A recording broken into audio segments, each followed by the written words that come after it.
সকলকে নমস্কাৰ। গ্লোবেল এনিৰ দৰ্শকলৈ স্বাগতম জনাই আজি ষ্টুডিঅ'ত মই প্ৰদীপ।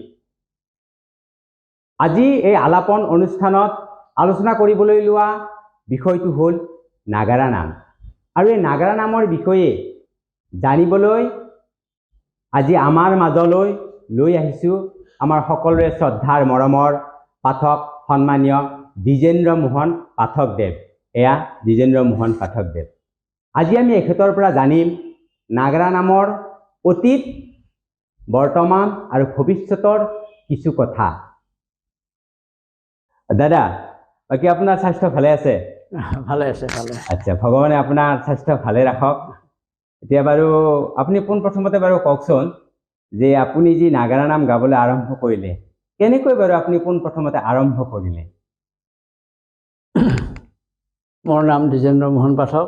হয়। মোৰ দেউতাৰ নাম স্বৰ্গীয় মীনাৰাম পাঠক, মাৰ নাম গধূলি পাঠক, তেওঁ শোলমাৰী। মই খুব সৰুৰে পৰা নাগাৰা নামৰ গতি হৈছিলোঁ, কাৰণ মোৰ দেউতা নাগাৰা নামৰ পাঠক পোনপ্ৰথমে। তাৰপিছত মোৰ ভিনদেউ নাগাৰা নামৰ পাঠক, মোৰ খুৰা নাগাৰা নামৰ পাঠক। মই ভিনদেউৰ লগত পঢ়ি থকা সময়তে 1955 চনৰ পৰা 5 বছৰ নাগাৰা বজাইছোঁ। 1955 চনৰ পৰা 5 বছৰ নাগাৰা বজাইছিলোঁ। আৰু যেতিয়া 60 চন হ'ল, উপনীত হ'লোঁ 60 চনত। মোৰ জন্ম 1939 চন 30 ছেপ্টেম্বৰ। তেতিয়া মোৰ বয়স 20 বছৰ। ভিনদেউ ক'লা, তুমি অপু নামকে গোৱা, তোমাৰ কণ্ঠটো খুব ভাল। নহ'লে ভিনদেউ হ'ব দিয়ক, দেউতাই অনুমতি দিলে। সেইফালৰ পৰা মই নাগাৰা নাম জগতত 1960 চনৰ পৰা হাতৰ মেলিছোঁ। এনেকৈ নাগাৰা নামৰ গাই প্ৰথমতে মোৰ গুৰুজনাৰ লিখনিসমূহ গাইছিলোঁ। মোৰ গুৰুজনা প্ৰয়াত ভূমিধৰ বনিয়া, তেওঁ বৈকুণ্ঠগামী হৈছে। বকুলা পাঠক বুলি তেওঁক মাতে উপনাম। তেওঁ মোৰ ঘৰত থাকে, মোক নাম কেনেকৈ লিখিব লাগে এইবোৰ শিকাইছিল। মই তেওঁৰ নামে প্ৰথমে গাইছিলোঁ। নাম লিখা হেৰিটো মোক ভূমিধৰ বনিয়াই দিছে। তাৰ পৰা মই আহি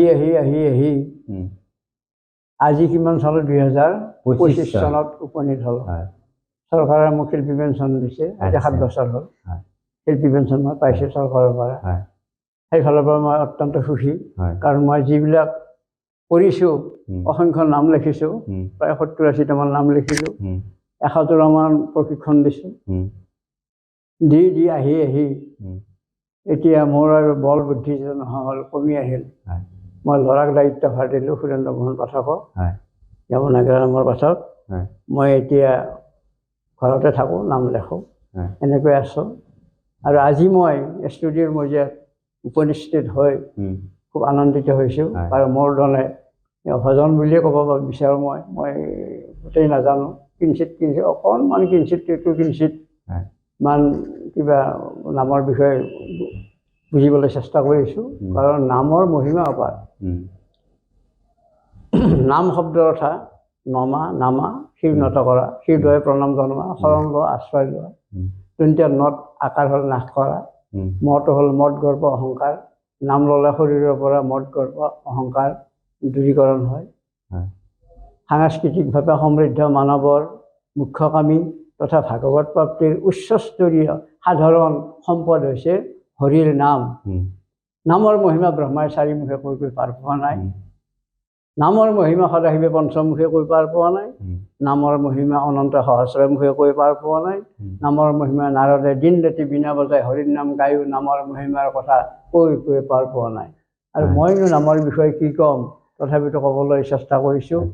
যিহেতু ষ্টুডিঅ'ৰ মজিয়াত মই আজি উপস্থিত হৈছোঁ, মোৰ আজি খবৰ সৌভাগ্য। এতিয়া আপুনি কওকচোন যে আমি যিহেতু কিবা এটা বস্তু আমি পাব লাগিলে আৰম্ভ হ'বই লাগিব।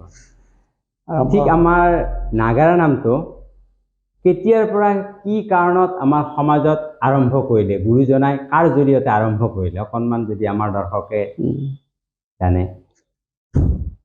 মই যিখিনি জ্ঞাত, যিখিনি বুজি পাওঁ বা পাইছোঁ সেইখিনিয়ে ক'বলৈ বিচাৰিম। 14 শতিকাৰ শেষৰ ভাগত 15 শতিকাৰ আগমুহূৰ্তত সেই সময়ত অন্যায় অত্যাচাৰ দুৰ্নীতি ভ্ৰষ্টাচাৰ কুসংস্কাৰ অন্ধবিশ্বাসে চানি ধৰিছিল। তেতিয়া ঈশ্বৰ প্ৰেৰিত দূত মহাপ্ৰবক্তা মহামনীষী বিশ্ববিজয় গুৰু মহাপুৰুষ শংকৰদেৱ আমাৰ অসম ভূমিতে আৱিৰ্ভাৱ হ'ল। তেওঁ আৱিৰ্ভাৱ হৈ কি কৰিলে? সাম্যবাদ সমাজবাদ মানৱতাবাদ একেশ্বৰবাদৰ দ্বাৰা জাতি উপজাতি সকলোকে একত্ৰিত কৰি এখন অবিচাৰহীন ব্যভিচাৰহীন শোষণহীন নিষ্পেষণহীন আলস্যহীন বৰ্ণহীন সমাজ গঢ় দিয়াৰ উপৰিও নানা শাস্ত্ৰসমূহ লিখি ঈশ্বৰ তত্ত্ব আধ্যাত্মিক তত্ত্ব সৃষ্টি তত্ত্ব জগত তত্ত্বৰ বিষয়ে পুংখানুপুংখ ৰূপে লিখি জ্ঞানৰ বন্তি ৰাইজৰ মাজত বিতৰণ কৰি থৈ গৈছিল। আৰু গুৰুজনাই কি কৰিছিল? ধৰ্ম সাহিত্য সংস্কৃতি কলা কৃষ্টি শ্ব মুখা ভাস্কৰ্য শিল্পকলা নাট ভাওনাৰ জৰিয়তে মানুহক মানুহ হিচাপে পৰিচয় দিব পৰাকৈ আজিৰ পৰা 576 বছৰ পূৰ্বে ধৰ্মৰ সেন্দুৰীয়া পথ নিৰ্মাণ কৰি থৈ গৈছিল।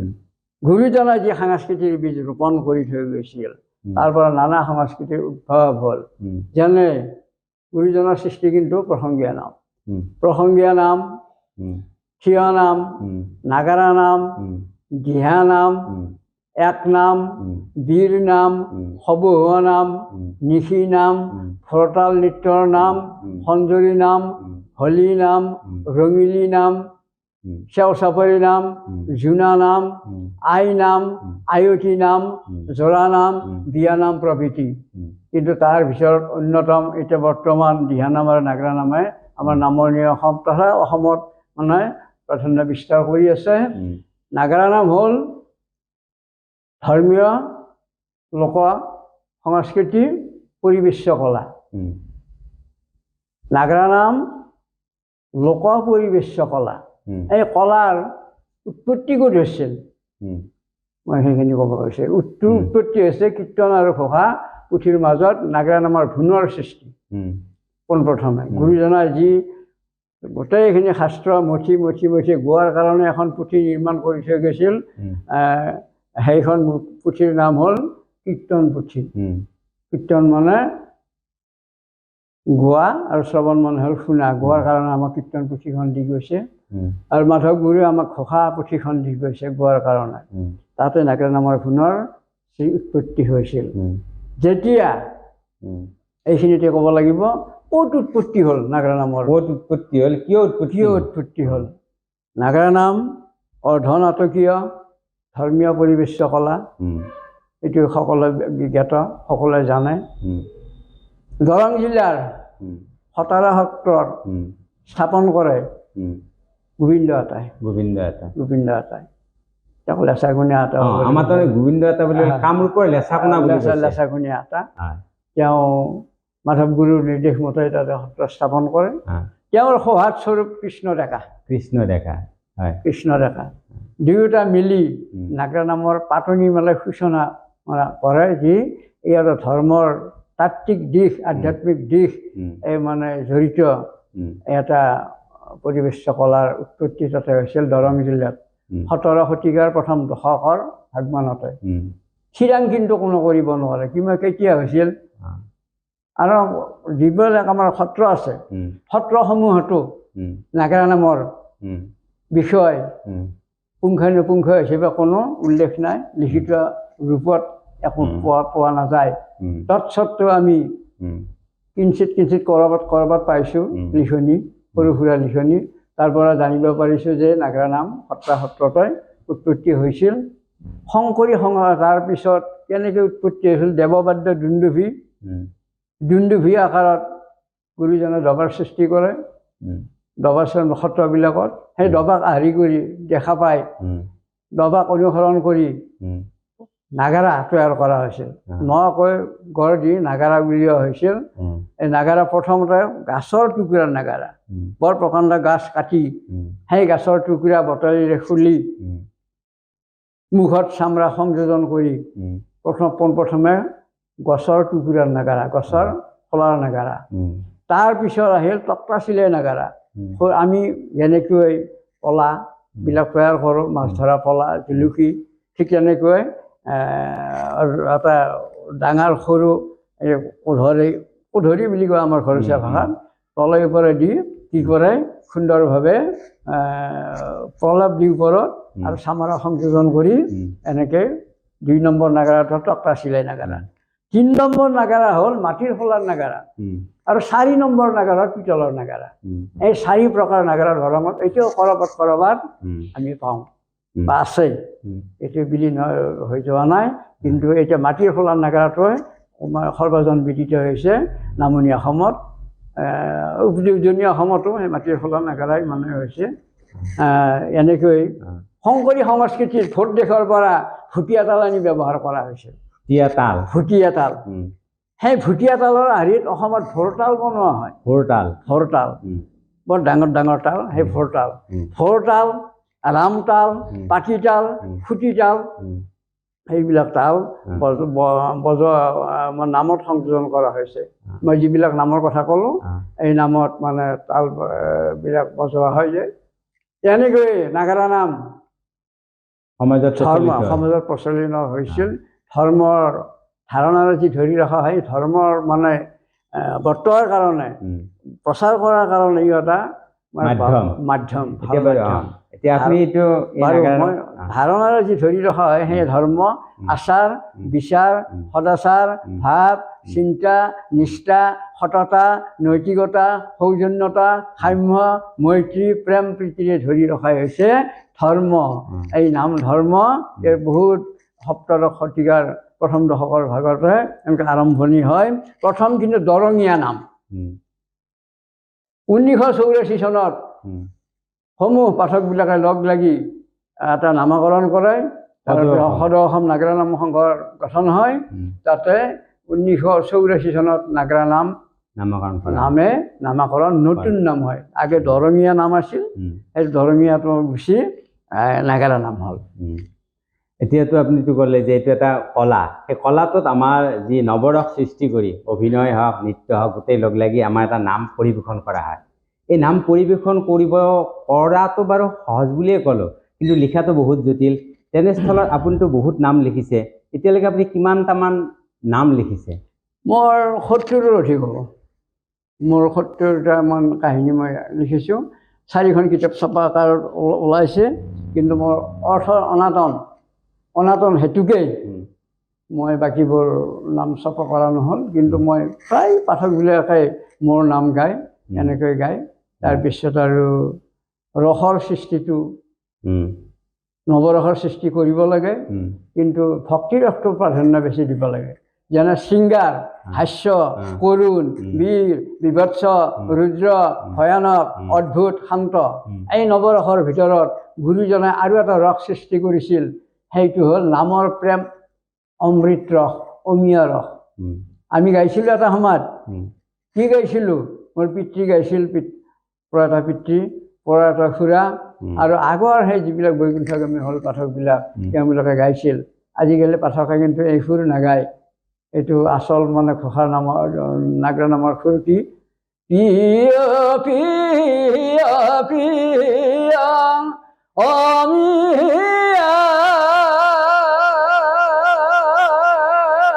মাধুৰী হৰিৰ নাম ৰাম ৰাম। এইবিলাক সুৰ একেবাৰে পাহাৰণিৰ গৰ্ভত হেৰাই গৈছে, আজিকালি নোগোৱা হৈছে। এতিয়া আপুনিতো 60 চনৰ পৰাই নাগাৰা নাম গালে আৰু এতিয়ালৈকে 65 বছৰ। 65 বছৰ আগতে আপুনি নাগাৰা 85 বছৰ। গতিকে তেতিয়া আপুনি ইমান দিন হ'ল, আপুনি সেই সময়ৰ পৰিৱেশটো জানে। গতিকে এতিয়া আপুনি কওকচোন যে সেই সময়ৰ নাগাৰা নাম আৰু বৰ্তমান নাগাৰা নামৰ মাজত কিবা পাৰ্থক্য দেখিছে নেকি আপুনি?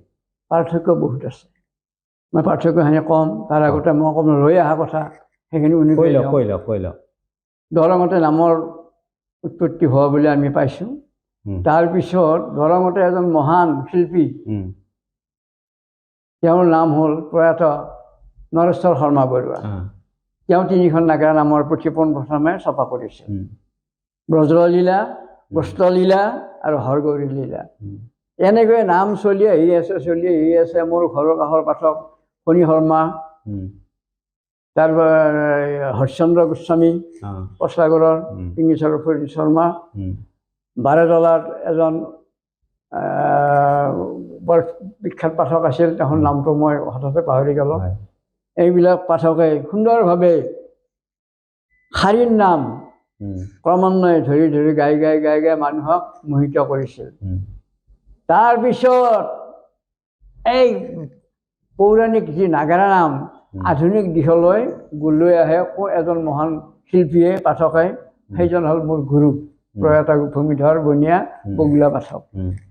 তেওঁ নাগাৰা নামৰ কিন্তু আধুনিক পৌৰাণিক একো নাই, নামেই। তথাপিতো আমাৰ যি সমাজত আধুনিক বা নতুনত্ব বুলি কিছু এটা মানে আলোচনা হয়, সেইটো আধুনিক কৰি গলা। এই আধুনিক ভাষাটো কিন্তু নামত নাখাতে, তথাপিতো আৰু যিহেতু ৰাইজে কয় আধুনিক বুলি, মই ক'বলৈ বাধ্য হৈছোঁ। ভূমিধৰ বনিয়াই নাগাৰা নাম ৰাইজৰ মাজলৈ লৈ আহে কি আধুনিক কৰি। তেওঁ শ্ৰেষ্ঠ পাঠক, শ্ৰেষ্ঠ লিখক, শ্ৰেষ্ঠ প্ৰশিক্ষক আৰু ঈশ্বৰ প্ৰদত্ত মহান মানে শক্তিৰ অধিকাৰী আছিল সুৰাকাৰ।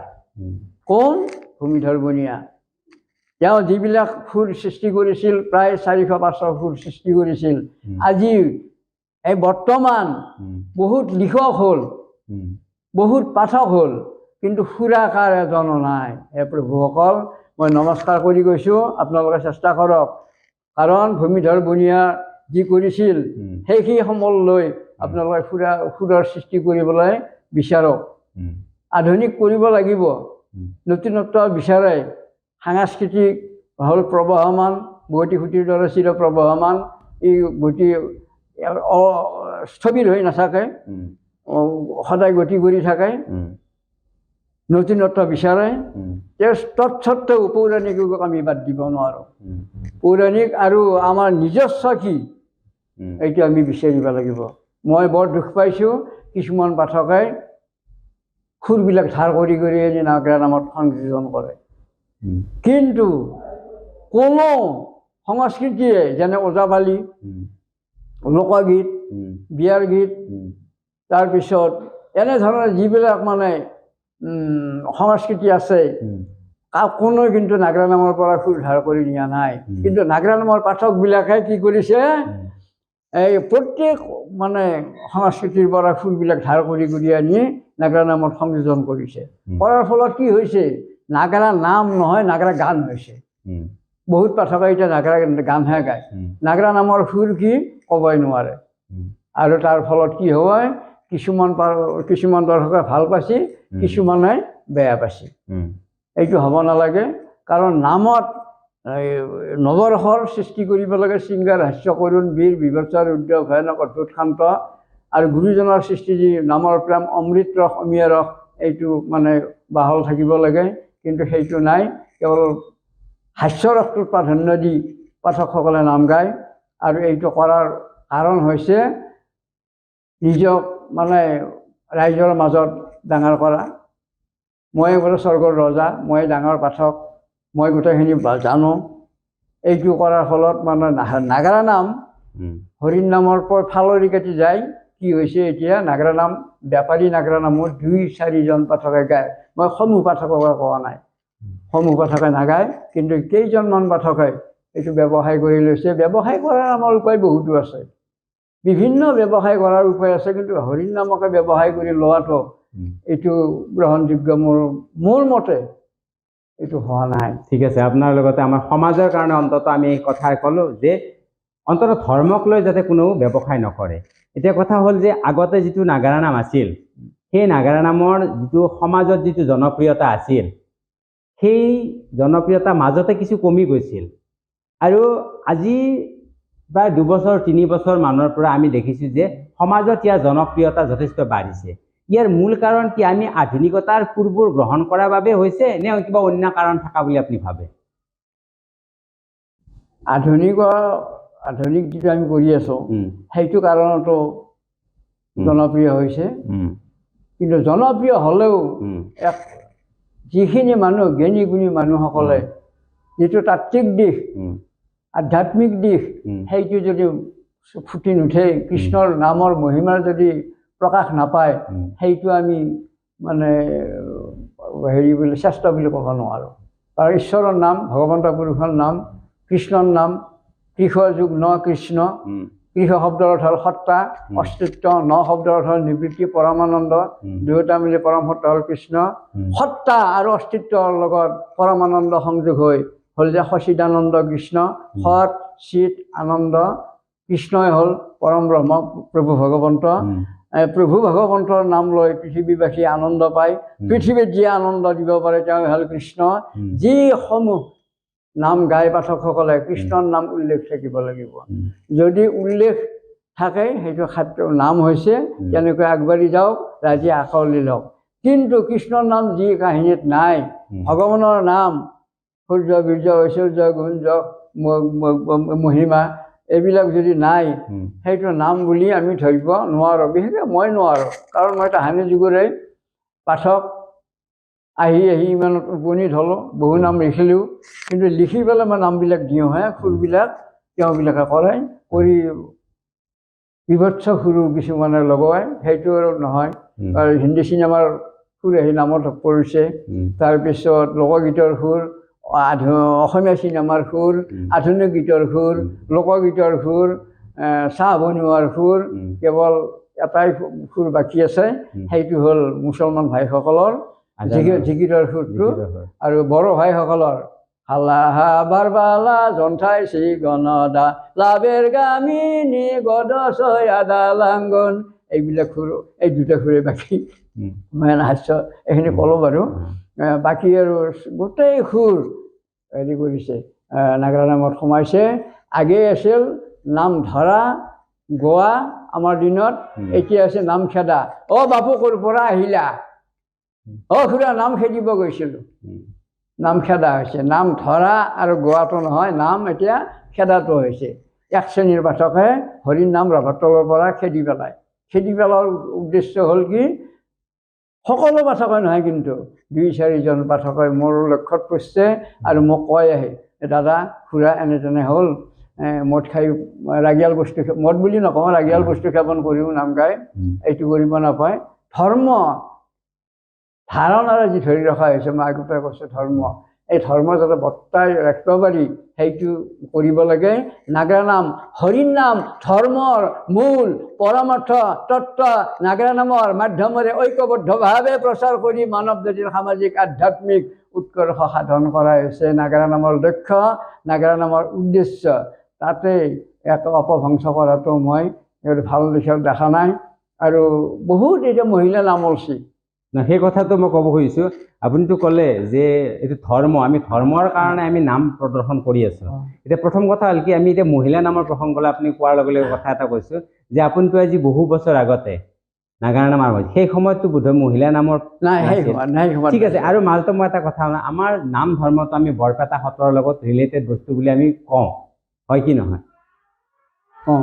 যদি বৰপেটা সত্ৰত এতিয়ালৈকে মহিলাৰ প্ৰৱেশ আমি দিয়া নাই, তেনেস্থলত আমি নাম ধৰ্ম আমাক যিহেতু গোবিন্দ আতাই আমাক দিলে, গতিকে এতিয়া আমাৰ মহিলাক আমি নাম গোৱাৰ অধিকাৰটো বৰপেটা সত্ৰত যিটো সোমোৱাৰে অধিকাৰ নাই, তেনেস্থলত মহিলাৰ নাম গোৱা অধিকাৰটো কোনে দিলে? কেতিয়াৰ পৰা মহিলাই নাগাৰা নাম গাবলৈ আৰম্ভ কৰিলে? অকণমান যদি দৰ্শকক কৈ দিয়ে। অধিকাৰটো হৰিৰ নাম লোৱাৰ কাৰো অধিকাৰ মানে নাই নোহোৱা বুলি ক'ব নোৱাৰি। নাম লোৱাৰ অধিকাৰ সকলোৰে আছে, পুৰুষৰো আছে, মহিলাৰো আছে। আৰম্ভণিটো কওকচোন, মহিলা নাগাৰা নামৰ আৰম্ভণি। মহিলা নাগাৰা নামৰ আৰম্ভণি এইটো পোনপ্ৰথমে আজি মই যেতিয়া পঢ়ি থকা অৱস্থাত মোৰ খুৰীদেউ নাম গাইছিল পিংগলেশ্বৰৰ বহি মহিলাবিলাক আদি। মই তেতিয়া দেখা পাইছোঁ প্ৰায় 1955 তেওঁলোকে নামে গাইছিল। তেওঁ নাগাৰা সংগত কৰা নাছিল, নাগাৰা সংগত কৰা নাই, চাপৰি বজোৱা তালো সংগত কৰা নাই। সেইটো নামৰ কথা তাৰমানে মই নাগাৰা নাম, আপুনি যিটো যে নাগাৰা নামৰ পাঠক, তেনেকৈ নাগাৰা নামটো মহিলাসকলে কেতিয়াৰ পৰা গাব আৰম্ভ কৰিলে সেইটোৱে সুধিছোঁ। অন্য নামটো গাইছিল, আগতে গোসানীৰ নাম পছতীয়া নামটো বহু বছৰ আগৰ পৰা আৰম্ভ আছে। আজি 20 বছৰমানৰ আগৰ পৰা এইটো ৰাইজৰ মাজত ওলাই আহিছে। নাগৰা নাম এতিয়া কোনে প্ৰথমে গাইছিল, কোন মহিলাই, সেইটো আমি বিশেষকৈ মোৰ জ্ঞাত নহয়, মই নাজানিম পাবা। কোন মহিলাই পোন প্ৰথমে নাগৰা নাম পৰিৱেশন কৰিছিল সেইটো মোৰ মন মস্তিষ্কত সেইটো মোৰ সোমোৱা নাই। কিন্তু আজি 20 বছৰৰ পৰা ক্ৰমান্বয়ে পুঠি মাছৰ যেনেকৈ জাক, ঠিক তেনেকুৱা মানে ৰাইজৰ মাজলৈ ওলাই আহিছে মহিলা নাম, মহিলা নাম, মহিলা নাম। কিন্তু পুৰুষৰ যিটো অস্তিত্ব এটা সময়ত কিজানি নাইকিয়াই হ'ব। বা গাত হৰিনাম লোৱাৰ সকলোৰে অধিকাৰ আছে। বৰপেটা সত্ৰই কিন্তু সোমাব নিদিয়ে। নিদিয়াৰ কাৰণো এটা আছে। কিয় নিদিয়ে? মহিলাৰ যি মাহত তেওঁলোক প্ৰতি মাহে মাহে তেওঁলোকৰ যিটো অসুবিধা হয়, সেই অসুবিধাৰ কাৰণে তেওঁলোকে বৰপেটাত হেৰি কৰিব নিদিয়ে, প্ৰৱেশ কৰিব নিদিয়ে সত্ৰৰ ভিতৰত। কিন্তু আমাৰো যিসকল মহিলাই, মই আকৌ আমাৰ এইফালে আহিলোঁ, আমাৰ যি মহিলা বৰ্তমান দলবিলাকে, পাঠকবিলাকে নাগৰা নাম পৰিৱেশন কৰি আছে, 2-4 এইটো মানে বিৰত থাকে মাহৰ 4-5 দিন। কিন্তু বহু পাঠকে, পাঠকনীয়ে, মহিলা পাঠকে এইটো বাচ বিচাৰ নকৰে। এইটো ঘোৰ অন্যায় বুলি মই কওঁ। আৰু হৰিৰ নাম লওঁতে অতি পবিত্ৰতা লাগে, শুদ্ধতা লাগে। কিন্তু সেইটো কি কাৰণত নকৰে, আমি সেইটো নিজে নিজে সংগঠন নহ'লে আৰু কোনোৱে এইটো সংগঠন কৰি দিব নোৱাৰে। কিন্তু ভক্তিৰ দিশত আমি মন্দিৰত নোসোমাওঁ কিবা ব্যৱধান থাকিলে, কিন্তু তৎসত্ত্বেও যে আমি নামঘৰৰ মজিয়াত এই হৰিৰ নাম পৰিৱেশন কৰোঁ অসুবিধাৰ বোজা শিৰত লৈ, এইটো যুক্তিসংগত নহয়। এইটো মোৰ মতে ঘোৰ বিৰোধী। মই সেইটোৰ বিৰোধী, কিন্তু মই অকলে বিৰোধ কৰিলে কি হ'ব? নহয়, তথাপিতো আপুনি আচলতে আমাৰ সমাজক, এখেতে এজন জ্যেষ্ঠ অভিজ্ঞতা সম্পন্ন নামৰ ক্ষেত্ৰত তেখেতে এটা কথা কৈছে, যিটো ধৰ্ম প্ৰচাৰৰ বাবে, ধৰ্মক উদ্দেশ্য কৰি আমি নাগৰা নাম প্ৰদৰ্শন কৰোঁ, গতিকে অন্ততঃ মহিলাসকলে, মহিলা পাঠকনীসকলে এই কথাটোত সদায় গুৰুত্ব দিলে আমাৰ সংস্কৃতি আৰু ধৰ্ম ৰক্ষা পৰিব। ইয়াৰ মাজতে মই আপোনাক আৰু এটা কথা সুধিব খোজোঁ যে আমাৰ যিটো নাম ধৰ্ম বুলি ক'লে আমি মূৰ্তি পূজাৰ প্ৰায় আঁতৰত থকা বিষয়। গতিকে যিহেতু নাম ধৰ্ম বুলি ক'লে মূৰ্তি পূজাৰ পৰা আঁতৰত থাকোঁ, আমাৰ অনুষ্ঠান কিছুমানত আমি দেখিছোঁ, ধৰি লওক দুৰ্গা পূজা হওক বা জগতধাত্ৰী পূজা হওক, যিকোনো কিবা মূৰ্তি পূজাৰ সময়ত আমাৰ নাগৰা নাম দেৱীৰ সন্মুখত প্ৰদৰ্শন কৰি, কিন্তু কিছুমানে সকলো ক্ষেত্ৰত নহয়, আপুনি কোৱাৰ দৰে কিছুমানে আনকি দেৱীৰ প্ৰসাদে নাখায়, মূৰ্তি পূজাই নাচায়, এনেকুৱা মন্তব্য কিছুমান আমি শুনি থাকোঁ।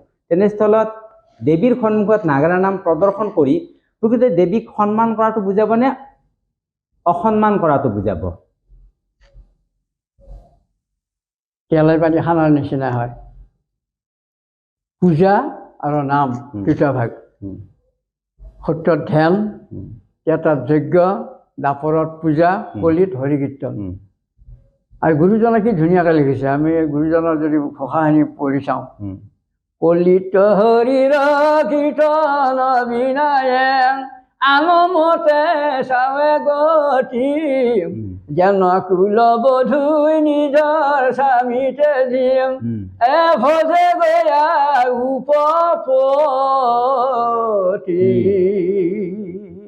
উপপতি ভজাৰ নিচিনা হয়। এইটো নাম আমি যি নাগৰা নাম পূজাত গাব যাওঁ, এইটো আমাৰ পাঠকবিলাকে গাইছে, কিন্তু হাত দিয়াৰ কোনো হেৰি মোৰ শক্তি নাই, গাবই। কাৰণ এইটো ৰাইজে বিচাৰিছে। দেৱীৰ পূজাৰ ভাগটো পূজা বামুণে পুৰোহিতে কৰি আছে, আৰু এইফালে ৰাইজে বিচাৰিছে আমি আজি নাম চাওঁ। দুইফাল পৰ ধৰ্মকান হিংকিবা কদাচিত, শৈবা ভূতকা দয়া সকলো নচিত, হৈব শান্ত চিত্ত হিত ভকত বৎসল, এই ভাগৱত ধৰ্ম জানা মহা বল। এনজানি যোনে যি কৰি আছে। আমাৰতো আমি সেইখন ৰভাৰ তলত বহি আমি নাম লৈছোঁ, কিন্তু নাম ল'লে হয় বাপ মেৰুৰ সমান, সজ্জনে নলয় নাম ইহাৰ কাৰণ। এইটো এটা ফকৰা যোজনাও আছে আমাৰ ঘৰুৱা ভাষাত। তৎসত্ত্বেও যিহেতু ৰাইজে বিচাৰিছে, আমি নাগাওঁ বুলি আকৰ গজ মাৰি যদি বহি থাকোঁ, বা পাঠকবিলাকে যদি বহি থাকে, তেওঁবিলাকৰ মনৰ আশা পূৰণ নহ'ব। যিটো আশা লৈ নামৰ ৰিহাৰ্চেল কৰি আছে, ঈশ্বৰৰ বাণী বিলাইছে, তাতে সেইখিনি সময় পূজাৰ ফালে পিঠি দিছে, পূজাৰ ফালে আকৰ্ষণ কৰা নাই। মন চুম্বকাই যেনেকৈ লোহা টানে, নামে মানুহৰ মন আকৰ্ষিত কৰি লৈ আহিছে। ঠাইখিনি হয় সেইখনে ৰভা, আৰু তাতেই পূজা, কিন্তু পূজা হ'লেও সেই সময়ত পূজাটো চলি থকা নাই। কৃষ্ণ। ঠিক আছে। এতিয়া হ'ল বৃহৎকাৰে বিশ্বকৰ্মাই দবাক সজিলা, বলি ৰজাই আনি দবাক মূৰ্তত ৰাখিলা। ৰণবাদ্য আছিল দবা সত্যত এটা দাপৰত, শংকৰ গুৰুৱে আনি থলে আমাৰ কীৰ্তন ঘৰত। এতিয়া আমি গম পালোঁ যে দবা, যিটো আমি নাগাৰা বুলি কওঁ, সেই নাগাৰাটো দেৱবাদ্য, প্ৰকৃততে দেৱবাদ্য। সেই বাদ্য আমি কেতিয়াবা হাতেৰে বজোৱাৰ উপৰিও আমি কেতিয়াবা মূৰেৰেও বজোৱা দেখা পাওঁ, আৰু হয়তো শব্দ এটা ক'ব টানিছোঁ, বেলেগ বেলেগ পদ্ধতিৰেও বজায়। পিঠি আৰু আউজি পেলাই পিঠিৰেও বা কিলাকুটিৰেও মই বজোৱা দেখিছোঁ। গতিকে এইটো অপমান কৰা হৈছে নাই। লগতে আমি যিটো নাগাৰা নামত অকল তাল আৰু নাগাৰা ব্যৱহাৰ হয় বুলি আমাৰ শাস্ত্ৰত কোৱা আছে, কিন্তু তাত এতিয়া বহুতে ঢোলকিও ব্যৱহাৰ কৰে। এই ক্ষেত্ৰত আপুনি অকণমান যদি কৈ দিয়ে পৰামৰ্শ সমাজৰ প্ৰতি। বৰগীত গাব লাগিলে বৰগীতৰ বাদ্যও বেলেগ, লোকগীত গাব লাগিলে লোকগীতৰ বাদ্যও বেলেগ, আৰু নাগাৰা নাম গাব লাগিলে নাগাৰা নামৰ বাদ্যও বেলেগ। নাগাৰা নাম হ'ল, নাগাৰা শব্দটো কিয় হ'ল? নাগাৰা বজাই গোৱা নামকে নাগাৰা নাম বুলি নামকৰণ কৰা হৈছে। যি নাম নাগাৰা বজাই পৰিৱেশন কৰা হয় সেই নাগাৰা নাম। আৰু তাৰো ডাঙৰ যি দেৱবাদ্য হ'ল দুন্দুভি। দুন্দুভিক অনুসৰণ কৰি গুৰুজনাই দবাৰ সৃষ্টি কৰিছিল। আৰু বলি ৰজাৰ তাৰে সৃষ্টি হোৱা বুলি কোনোবাই লিখিছে। বলি ৰজাই নাম ধৰ্ম পোনপ্ৰথমে সত্যযুগ বলি ৰজাই শীতলপুৰীত কৰিছিল। তাৰ পৰা আহি আহি আহি আহি এতিয়া মূৰ্তত এইটো বিস্তাৰভাৱে প্ৰচাৰ হ'ল হৰিৰ নাম ধৰ্ম। সত্যযুগতে আদি সত্যযুগতে নাম ধৰ্ম আছে, আৰু কলিৰ দিনতো নাম ধৰ্ম। নামেহে মুখ্য পাব। নাম ল'লে চতুৰ্বৰ্গ সিদ্ধি হয়, ধৰ্ম অৰ্থ কাম মুখ্য। নাম ল'লে 3 ফল পায়, নাম ল'লে 7 কাৰ্য সিদ্ধি হয়। এই নামৰ মহিমা অপাৰ। কাৰ নাম? কৃষ্ণৰ নাম, ৰামৰ নাম। যি দশৰথৰ ঘৰত যি ৰাম জন্মিছিল সেই হ'ল শ্ৰীৰাম। তেওঁৰ আকাৰ আছে, শ্ৰীটো আছে, শ্ৰীৰাম। আৰু কৃষ্ণ প্ৰভু ভগৱন্ত 16 কলা পূৰ্ণ কলাহে জন্মিল দৈৱকীৰ গৰ্ভসন্তে বসুদেৱৰ গৃহত, অৰ্থাৎ কংসৰ কাৰাগাৰত। তাতেও পূৰ্ণ কলাই জন্মিছে তেওঁ, অংশ কলা নহয়, পূৰ্ণ কলাই জন্মিছে। তেওঁ হ'ল শ্ৰীকৃষ্ণ। শ্ৰী যাৰ থাকিব তাৰ পতন আছে। গছত আম লাগিলে ফল লাগিলে সৰে, মানুহ পৰুৱাৰ পাখি গজিলে মৰে, মানুহ জন্মিলে মৃত্যুবৰণ কৰে। ঠিক শ্ৰী যাৰ আছে ভগৱন্ত পুৰুষে নিজেই দেখুৱাই থৈ গৈছে তেওঁৰ পতনৰ বেদৰ ঘৰত, মানে শেষত যাই মৃত্যুবৰণ কৰা দেখুৱাইছে। আমাৰ যাৰ জন্ম আছে তাৰ মৃত্যু আছে। ৰামৰ মহিমা, ৰাম আৰু কৃষ্ণ বৈকুণ্ঠৰ ভগৱান, পৰম ব্ৰহ্ম, পৰম পুৰুষ আদি নিৰঞ্জন। দাদা, বৰ্তমান আমাৰ নাগাৰা নামটো এটা ব্যৱসায় হৈ পৰিছে নেকি? নাগাৰা নাম ব্যৱসায় হোৱা বুলি ক'ব পাৰি। আৰু মই এতিয়া সেইটো ক'ব বিচাৰিছোঁ 50-50। কিছুমানে নিচাত নাম গাইছে আৰু কিছুমানে পেচাত পেচা কৰি লৈছে, কিন্তু এইটো হেৰি নহয়। ধন ঘটাৰ উপায় বহুতো আছে। নাম গাব লাগে, কিন্তু পইচাও লাগিব। পইচা লাগিলেও কিন্তু নামৰ যাতে মানদণ্ড ৰক্ষা হয়, পাঠকজনৰ সন্মানটো বজাই থাকে, অত্যাধিক পইচা ল'ব নালাগে। বুজা পৰাৰ ভিতৰত কিবা এটা ল'ব লাগে। কাৰণ জোৰণীবতীয়া নামবিলাকত গাড়ী কৰি যাব লাগিব, গাড়ীৰে যাব লাগিব, পইচা খৰচটো লাগিব। কিন্তু সদায় যেতিয়া নাম গাব সেইটো পেচা বুলি আমি ক'ব পাৰোঁ। আৰু কিছুমানে নিচাত গায়, মনোৰঞ্জনৰ কাৰণে গায়, সেইটো আৰু সিও এটা ভাগ। আৰু নিচা আৰু পেচা এই দুটা ভাগ আছে। দুয়োটাই বৰ্তমান আমাৰ সমাজত চলি আছে। নামৰ এই বেপাৰ কৰাটো মোৰ পক্ষে অসম্ভৱনীয়। তৎসত্ব কৰি আছে, কিন্তু ৰাইজেও আঁকোৱালি লৈছে। যিমান পইচা নহ'লেও মাতে। 20,000 টকা যদি ৰাতিত কিছুমানে মানে নাম বিচাৰে মাতে, তথাপিতো চাই। কিন্তু এইটো মোৰ চিন্তাধাৰাৰে কোনো গ্ৰহণযোগ্য নহয়। আচলতে নামটো আমি ব্যৱসায়ী হিচাপত ল'ব নালাগে, এইটো মূল নালাগে, কথা। মূল কথা। এতিয়া আমি আৰু আমাৰ অনুষ্ঠানৰ সময় আমাৰ শেষ হ'ব হ'ল, গতিকে শেষত মই আপুনি যে প্ৰথমে যিটো নাম গাইছিল সেই নামৰ সুৰ এটি অকণমান, আৰু বৰ্তমান আমাৰ নাম সুৰ বাদ দি কিছুমান পাঠকে যি বেসুৰ কিছুমান অৰ্থাৎ ব্যৱহাৰ কৰিব নলগীয়া সুৰ কিছুমান ব্যৱহাৰ কৰি আছে, সেই সুৰৰ এটা কলি আমাক যদি গাই শুনাই দৰ্শকৰ বাবে। মোক ভূমিধৰ বনিয়ে যিবিলাক সুৰ দিছিল মোৰ গুৰুজনাই অতীততে, মোৰ সেই সুৰ 2-4টা মনত আছে, এটা পাহৰা নাই, মোৰ কণ্ঠগত হৈ আছে। মই ভূমিধৰ বনিয়াদেৱে কৈছিল যে নাগাৰা নাম কলা মেঘে চানি ধৰিব, যদি স্বনিৰ্ভৰশীল নহয়, পৰ নিৰ্ভৰশীল হ'ব কেতিয়াও নালাগে, স্বনিৰ্ভৰশীল হ'ব লাগে। যদি পৰ নিৰ্ভৰশীল হয় ভৰি তলিও আৰু মাটিও এটা সময়ত নাইকিয়া হ'ব। নাগাৰা নাম বুলি মানে চিনাকি দিবৰ ঠাই নোহোৱা হ'ব। নাগাৰা নাম পাহাৰণিৰ গৰ্ভত হেৰাই যাব, হেৰাই যোৱাৰ উপক্ৰম হ'ব। সেইলৈ মোৰ গুৰুজনাই যিটো দিছিল মোক,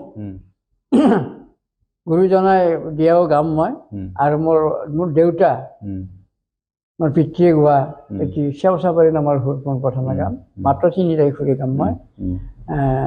মোৰ দেউতাৰ সুৰটো আগে গাম। আজিকালি সেই ভংগতাল বা চেওচাপাৰীৰ সুৰ কোনো কথাকে নাগায়, মই বাৰু গাই শুনাওঁ কলি।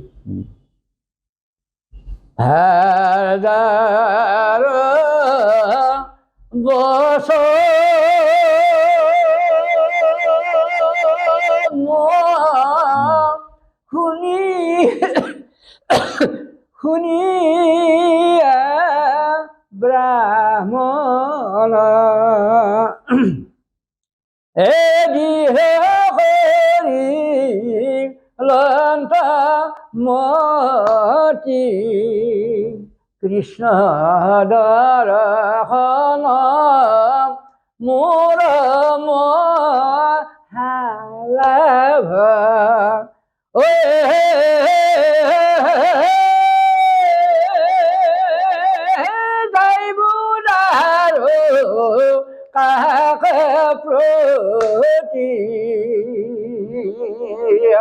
এইবিলাক হ'ল চেওচাপাৰী সুৰ।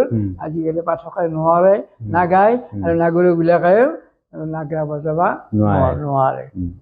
এতিয়া মোৰ ভূমিধৰ বনিয়াই যি নাগাৰা নাম আধুনিক কৰিলে তাৰে মই অকণমান গাম। ৰাম আৰু সুগ্ৰীৱ দুয়োজনে প্ৰতিজ্ঞা কৰিছিল অগ্নি জ্বালিবলৈ, আৰু অংগীকাৰবদ্ধ হৈছিল। কি অংগীকাৰ কৰিছিল? সত্য কৰে ৰঘুনাথ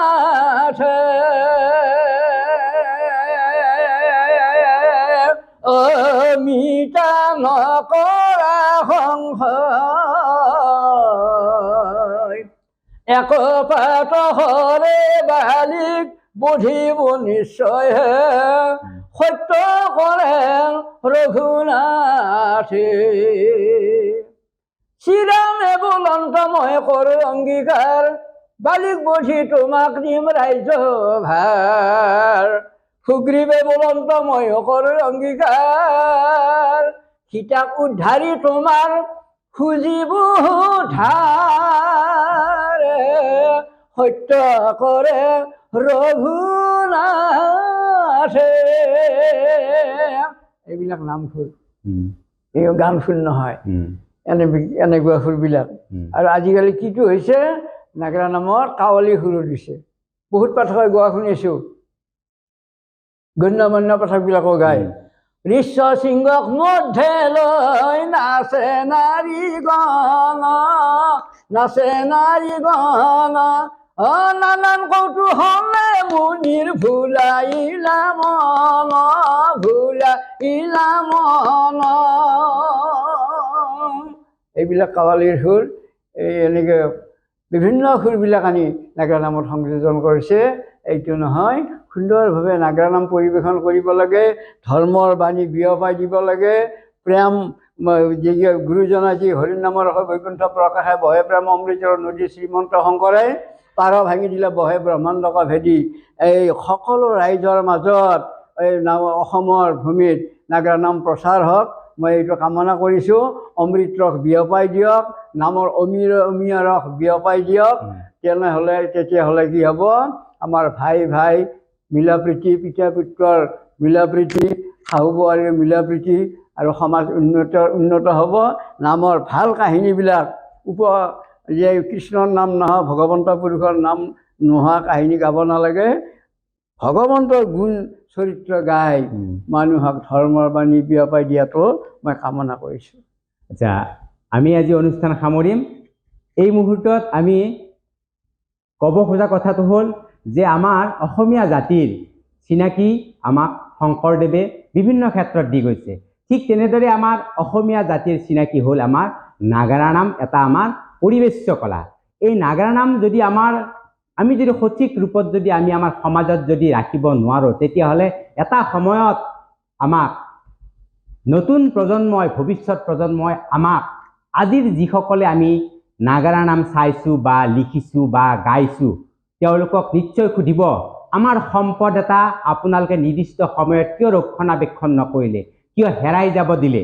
গতিকে সেইকাৰণে আমি সকলোৱে আজি একেমুখে আমি কেইটামান কথা মানি চলিব লাগিব। সেইকেইটা হ'ল, নাগাৰা নাম হ'ল ধৰ্মৰ উদ্দেশ্য, অৰ্থাৎ মানুহৰ জীৱন সম্পৰ্কে জ্ঞান দিয়াৰ এটা মাধ্যম। আৰু তাত যি ধৰণৰ পৰিৱেশ এটা, যি ধৰণৰ পদ্ধতি, যি ধৰণৰ লিখনি, যি ধৰণৰ সুৰ, যি ধৰণৰ অংগী ভংগী, যি ধৰণৰ ৰস প্ৰয়োগ কৰিলে আমাৰ সমাজখনৰ আমি জ্ঞান দিব পাৰিম, সেইবোৰ কথা আগত ৰাখি আমি সেইবোৰ কৰি যাব লাগিব। নহ'লে আমাৰ নাগাৰা নাম শেষ হৈ যাব। আৰু এখেতে কোৱাৰ দৰে যে পৰিৱৰ্তন লাগিবই আমাক, কিন্তু সেই পৰিৱৰ্তনে যাতে আমাৰ নাগাৰা নামক বিকৃত নকৰে, আমাক অসমীয়া সমাজক আনৰ ওচৰত যাতে হাঁহিয়াতৰ পাত্ৰ নকৰে, যে একো এটা নোহোৱা অসমীয়া সমাজ পাশ্চাত্যৰ সুৰবিলাক লৈ আমি নাগাৰা নাম যেন চলাই আছে, এই ধৰণে যাতে কোনেও ক'ব নোৱাৰে, তাৰ আশা ৰাখি তাৰ বাবে সকলোকে প্ৰণাম জনাই অনুৰোধ জনাইছোঁ, আমি আমাৰ এই নাগাৰা নামক আমিয়েই জীয়াই ৰাখিব লাগিব।